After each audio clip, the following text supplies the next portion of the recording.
connected. Hey everyone, how's it going? So here I have a Uniden R7. This is a radar detector that detects emergency vehicles such as highway patrol, ambulances, as well as fire engines, fire trucks. So it does detect highway patrol, police, sheriff, as well as traffic cameras and traffic speed cameras. This is no excuse to have this to speed.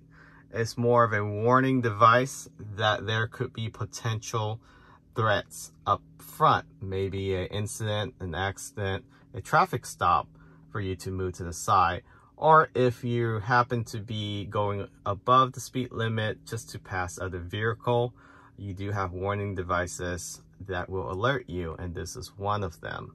I do highly recommend either the Uniden R7 if you like all the bells and whistle built into one device. The only exception here is it does not have the Bluetooth connectivity.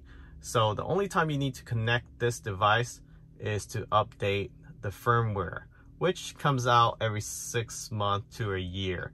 So you don't have to worry too much about it. Either you bring a computer into your car, plug in with a micro USB to USB, or you can look at Redline 360 that has Bluetooth. It is more expensive, about 40% more expensive, with the same amount of capability, advanced notification. So this does have multi-directional alert, so it can alert you from emergency vehicle from the front that you're coming towards, or emergency vehicle from the rear coming towards you, or from the left or the right. So it does have arrows pointing in those directions, which is very nice. If you have radar detector in the past, you know that only Valentine, the Gen 1, has that directional arrows, but it was only forward and backwards. Now you actually have left and right in the Gen 2, I believe, as well as the Redline 360. So those are the only 3 radars that give you directional indication. Now this does have advanced alert, and it does lock out any false notification using GPS. So when you pass a location frequently, a routine location, and it realizes that it's a false alert, it will automatically mute that for you. Of course, you can unmute it and indicate if it's a speed trap that often are there during your routine commute. So it's very customizable, not as customizable as the Valentine 2.0, the Gen 2, but this does have better sound alert. It's not an annoyance, so you can customize the tone of each alert, the color of each alert, versus just having plain red. In addition, you do have customizability to build into this. You just can't connect it by Bluetooth. And again, I'll post a link where you can find all 3 of these devices for purchase.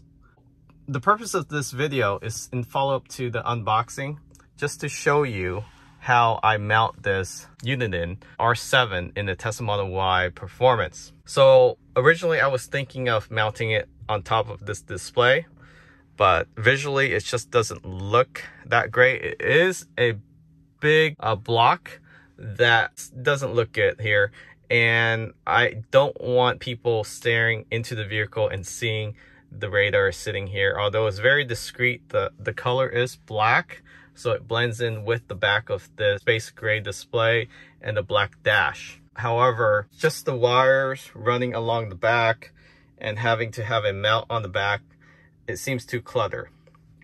Plus I have a phone magnetized mount here. There's a lot of stuff going on, so I decided to mount on top at the highest level, which is recommended, right next to the visor or behind the visor, so it doesn't interfere when you're using the visor.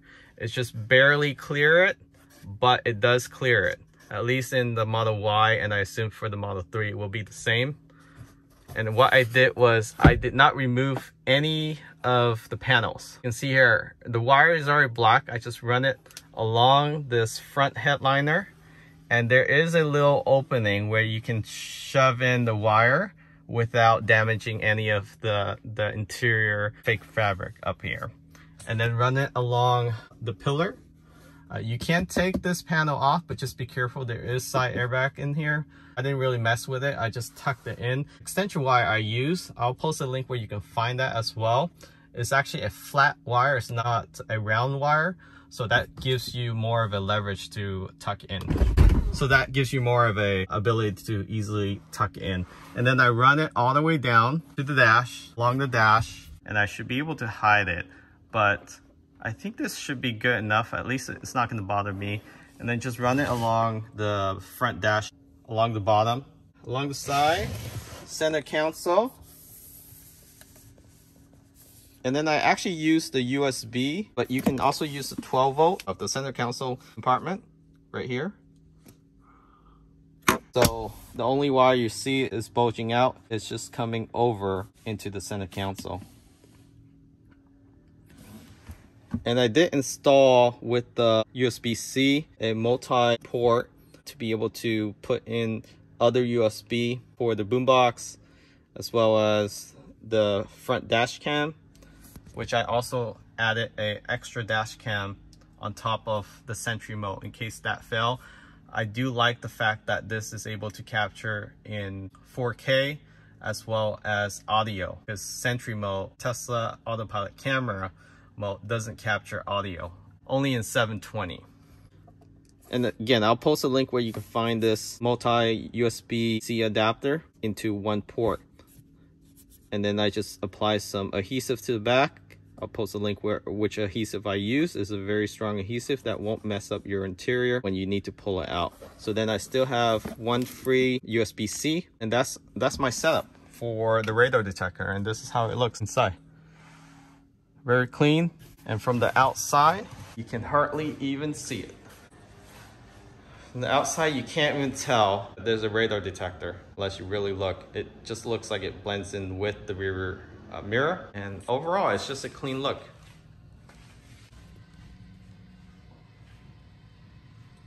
So hopefully you find this video helpful. Thanks for watching. Remember to subscribe.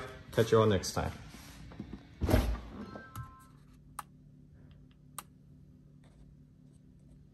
X-band, K-band, Ka band, laser, GPS connected.